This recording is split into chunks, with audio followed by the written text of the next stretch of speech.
Scotts Bluff County Commissioners look towards their 1- and 6-year road plans. KNEB.TV News starts right now. From your trusted source for news in western Nebraska and eastern Wyoming, this is KNEB.TV News. Presented by Platte Valley Companies, premier provider of financial services. Hello, I'm Ryan Murphy. This is KNEB.TV News powered by Platte Valley Companies. Thanks for joining me. In our top story, 4 bridge projects and 6 pavement preservation projects next year, totaling more than $2.3 million, highlight the 1- and 6-year plan presented to the Scotts Bluff County Board. Bridges to be replaced include one on County Road 5 near Lyman that's been closed for years, and the Timber Bridge on Carter Canyon Road that burned out completely during the recent wildfire. Interim Superintendent Steve Baird says his department is also working on a plan to replace some, if not all, of the concrete on the west span of the 10th Street Broadway River Bridge that's been corroded by years of salt. Probably took that whole back out before I cleaned whatever that substructure is that's rusted there. So, I can see that being built for the summer. I guess that would depend on how the engineers want to route it. If they want to try and do 2-lane on the one bridge, I don't know how that would work because you really have no way to cross over to get that traffic back down there on the south end because the bridge is not in there. The budgeted cost of that project would be $750,000. Among roadway projects, the northernmost 2 miles of Stegall Road will get a milling and double trip seal, with additional trip seal projects slated for Wrights Gap and Holloway Road. Well, rising costs of utilities and rent are threatening the future of a non-denominational faith-based nonprofit in Scottsbluff that's providing services to those in need for nearly 35 years. Potter's Wheel Ministries says without additional financial and volunteer support, they may have to close their doors. Board Chair Craig Collins tells KNEB News the organization has expanded over the years from its start back in 1989 as a jailhouse and sober living ministry. Which is still one of the main reasons we exist. We help transform lives one person at a time, and that's largely our focus. But we've also moved into helping people in crisis in our community with food, with a food pantry, with family services, so if people need a couch or a bed or a table or kitchenware or whatever they might need, we help them with that. The ministry has thrift stores in both Scottsbluff and Gering that were intended to provide the funds needed for the organization's outreach activities, but sales have not been able to keep up with rising costs. Collins says there are 2 ways to help, either by making donations through their Facebook page or directly at their store on First Avenue in Scottsbluff, or they can volunteer their time to help them reduce staffing costs. We'll have more news right after this. At Platte Valley Bank, we want to help you take advantage of every adventure. We know you have plans, goals, and dreams. Let us help you with them. Whether it is building, buying, or renovating, we have the home loan or home equity line of credit to fit your needs. Stop in and see us at Platte Valley Bank and let us help make your dreams a reality. You belong here. Platte Valley Bank, member FDIC, equal housing lender.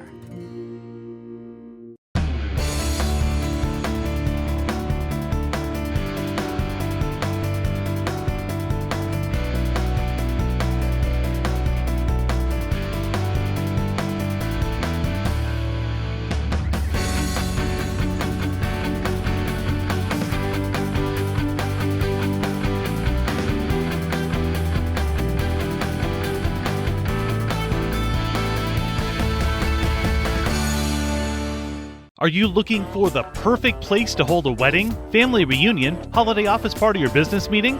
Well, look no further. The Hampton Inn and Suites Hotel and Conference Center is just the place for you. We're a full-service banquet facility that can host up to 400 of your guests. Stop in and see our spacious open-concept meeting rooms and begin planning your special event or family gathering today. Let us do the work for you so you can enjoy your guests. For personal service, stop by the Hampton Inn and Suites front desk. Welcome back. A moving vehicle violation led to drug charges last week for a pair of Panhandle residents. 39-year-old Eric Blake of Bridgeport and 48-year-old Johnny Sheridan of Minutair were arrested on charges of possession of methamphetamine between 10 and 27 grams and possession of drug paraphernalia at the end of a traffic stop which started when Blake failed to signal a lane change driving on Broadway. Court records say after the driver's refusal to submit to a search, a K-9 displayed a positive alert to drugs, and a search uncovered a tool bag under the driver's seat with 4 Adderall pills and baggies containing approximately 16 grams of meth. And in a void in the passenger door, officers found 52 more Adderall pills and unused needles. Officers also witnessed Sheridan, while outside the vehicle, place an item under a tombstone where she was standing, which turned out to be a jewelry bag with a white crystal substance testing positive for meth. She also faces a charge of tampering with evidence, while Blake also faces an obstruction charge. Both made initial appearances last week in Scotts Bluff County Court with bond at $150,000 at 10%. Well, a rural Scottsbluff woman accused of exploiting a vulnerable elderly woman by forging names on real estate documents and trying to sell the associated property will stand trial this week. 47-year-old Londa Neal is charged with second-degree forgery over $5,000 and attempted theft by taking with a value of over $5,000. Court documents allege that the name and signature of the victim were forged on a 2021 quitclaim deed that would have transferred joint interest in a property on Page Drive to Londa Neal. She has pleaded not guilty to the charges and will have a bench trial on the matter on September 15th in front of District Judge Andrea Miller. And Governor Pete Ricketts has highlighted the state's plan to expand access to reliable, high-speed internet across Nebraska. State officials say the state has been approved for more than $87 million through the Broadband Bridge program. Ricketts says maps to show unserved and underserved areas will be developed with funds from the Broadband Equity, Access, and Deployment program. Ricketts says the state launched its new broadbandnebraska.gov website today to help Nebraskans and local companies get involved in the distribution of nearly $200 million in recent federal funds to bring broadband to areas of need. Well, coming up after the break, a quick update from the sports desk. KNEB.TV News will be back right after this. Allo means reliability, productivity, connect. Allo means no more of that. Allo means business. Local business, big business, small business. If you need reliable phone and internet connectivity, you need Allo. Local service and same-day dispatch. Free installation, symmetrical upload and download speeds. If your business relies on communication, rely on Allo. Allo means business. Visit allofiber.com/. This is KNEB.TV weather from the KNEB Storm Center, your trusted source for weather. We're going to be dealing with clear skies across the area tonight. Temperatures fall down into the 50s by midnight and once again into the upper 40s as we go through the early morning hours tomorrow. Now, there will be some areas of smoke at times across the region. That's really going to be our biggest weather concern here. Otherwise, warm temps are expected the next, at least into tomorrow. We'll dial back a little bit. No really big changes. There are some small rain chances as we get Thursday into Friday. Yesterday, we hit 81. That was about normal for this time of year. We got down to 40 overnight for a low. That's plenty chilly. Nothing in the rain gauge yesterday. We're now just at 1/100th for the month. That's well short of where we should be, and still almost 5 1/4 inches below normal for the year in terms of precip. So far, we had those 7-8 days there in a row, the first 8 days of September, where we were very hot, 90s and some 100s out there. Then we got very cool Friday and Saturday, only back into the 60s. Yesterday, very comfortable, near 80 degrees, and we warmed back up onto the above normal side of things. And we're probably going to stay that way for the next several days. So far, again, just that 1/100th that we got on Thursday. Rain chances are pretty quiet here through the region until we get tomorrow and into Thursday and Friday. We bring in a decent chance of at least some scattered and isolated showers and thunderstorms. So that looks like some good news out here before things start to settle back down as we go into the weekend.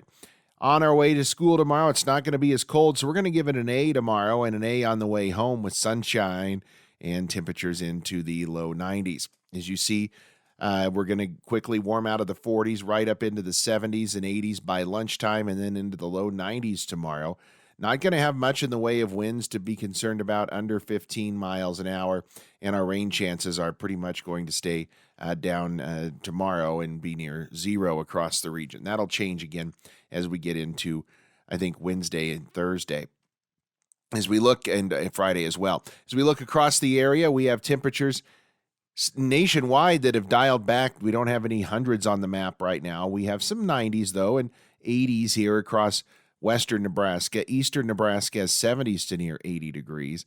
In the 80s in most of Wyoming. As you look here closer to home, 77 up in Laramie. There's a 90 in Chadron, and somewhere in between for everybody else. Winds are out of the north, 5 to 15 miles an hour. We do see a few gusts up to 15 to close to 20, but wind gusts pretty quiet out here across the region. Futurecast tonight as we go across the area, going to be quiet into tomorrow, where it's also going to continue to be quiet. Tomorrow looks like a very dry day. As we get late in the day tomorrow, we'll start to see a few clouds increase in western portions of the region. And then by late tomorrow night into early Wednesday morning, we do see a few isolated showers in the high country and a few clouds coming into our area. Lows tonight going to be in the 40s, a few low 50s out there. Highs tomorrow right back into the 90s for most of us, upper 80s to near 90 for at least everybody, if not into the low 90s. Nothing coming our way in terms of precip here over the next 36 hours. So tonight, a clear sky, lows down around 46. Tomorrow, it's going to be mainly sunny. Winds are out of the northwest. They're going to shift to the southeast tomorrow at 10 to 20 miles an hour. And our 7-day forecast, we get cloudy, I think, on Wednesday and maybe an isolated shower or storm.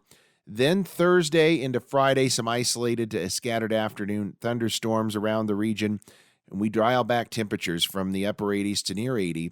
And then for the weekend, mid to upper 80s at times for Saturday, Sunday, and even on into Monday of next week with no real big changes in store.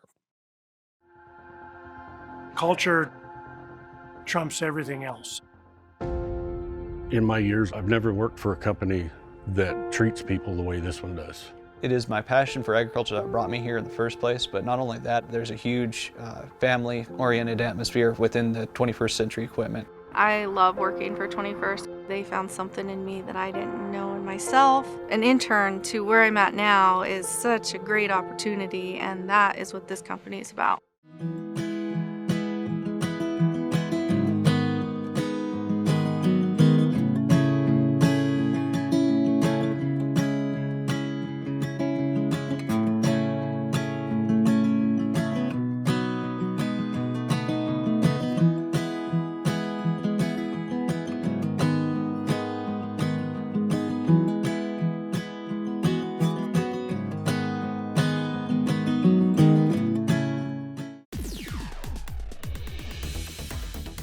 Now, sports from the FNBO Sports Desk. FNBO, the great big small bank.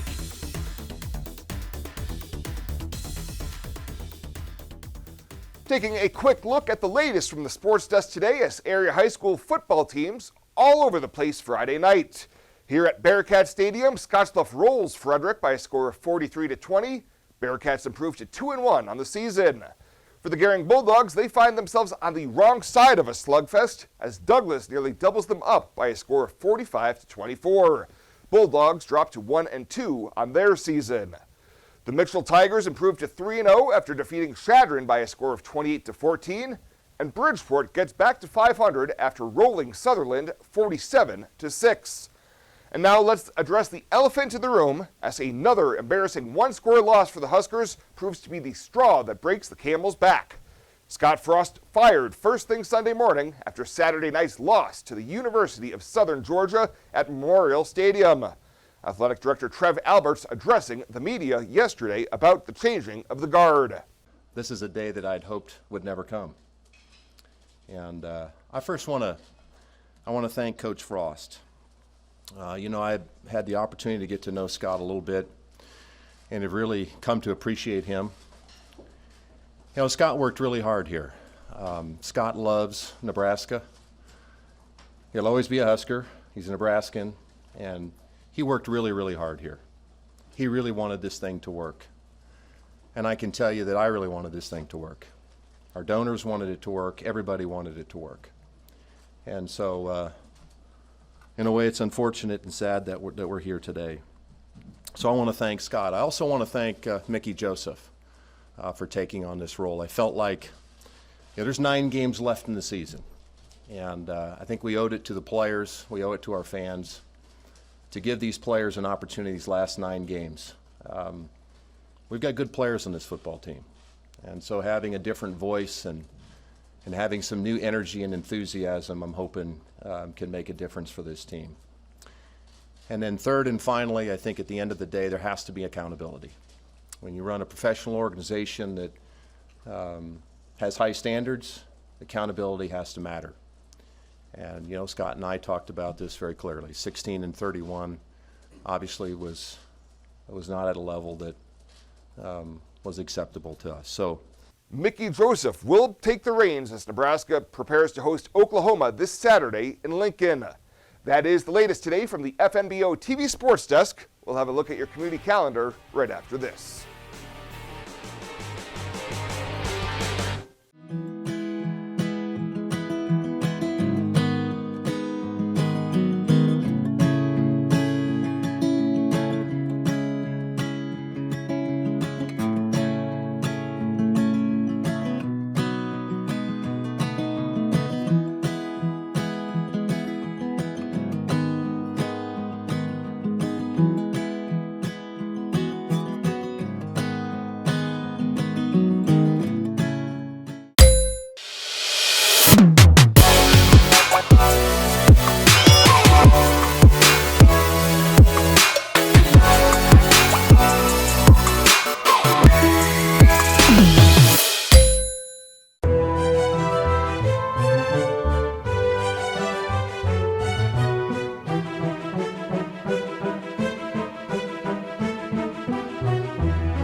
Well, let's take a look what's happening on today's community calendar.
The community calendar is brought to you by Riverstone Bank. First State Bank is now Riverstone Bank. Community strong with the same people you know and trust. Fly United Airlines, operated by SkyWest with Western Nebraska Regional Airport. United is dedicated to going the extra mile for you with daily flights to and from Denver, along with a commitment to excellent service. Reserve your flight today, and remember, United miles can be earned and redeemed with your flights. While at the airport, stop and enjoy authentic Italian food at Roma Italian Restaurant. Plus, Hertz Thrifty Car Rental is there for your car rental needs. Make life easier, relax, and get on board with Western Nebraska Regional Airport. At Platte Valley Bank, we want to help you take advantage of every adventure. We know you have plans, goals, and dreams. Let us help you with them. Whether you are just starting the business you have always imagined or looking to grow your existing one, we have a business loan to fit your needs. Stop in and see us at Platte Valley Bank and let us help make your dreams a reality. You belong here. Platte Valley Bank, member FDIC, equal housing lender. And finally tonight, the pastor's pantry at First Christian Church's Disciple of Christ has ceased operations as of Thursday of last week. According to a release from the church administrator, the decision was made due to shortages in staffing and resources. The statement says the church congregation has enjoyed serving the community through the food pantry as part of its mission and will continue to pray for all who came to the pantry door for food assistance offered over the past few years. Well, that does it for us this time. Thank you so much for tuning in. Stay safe out there. We'll see you here next time.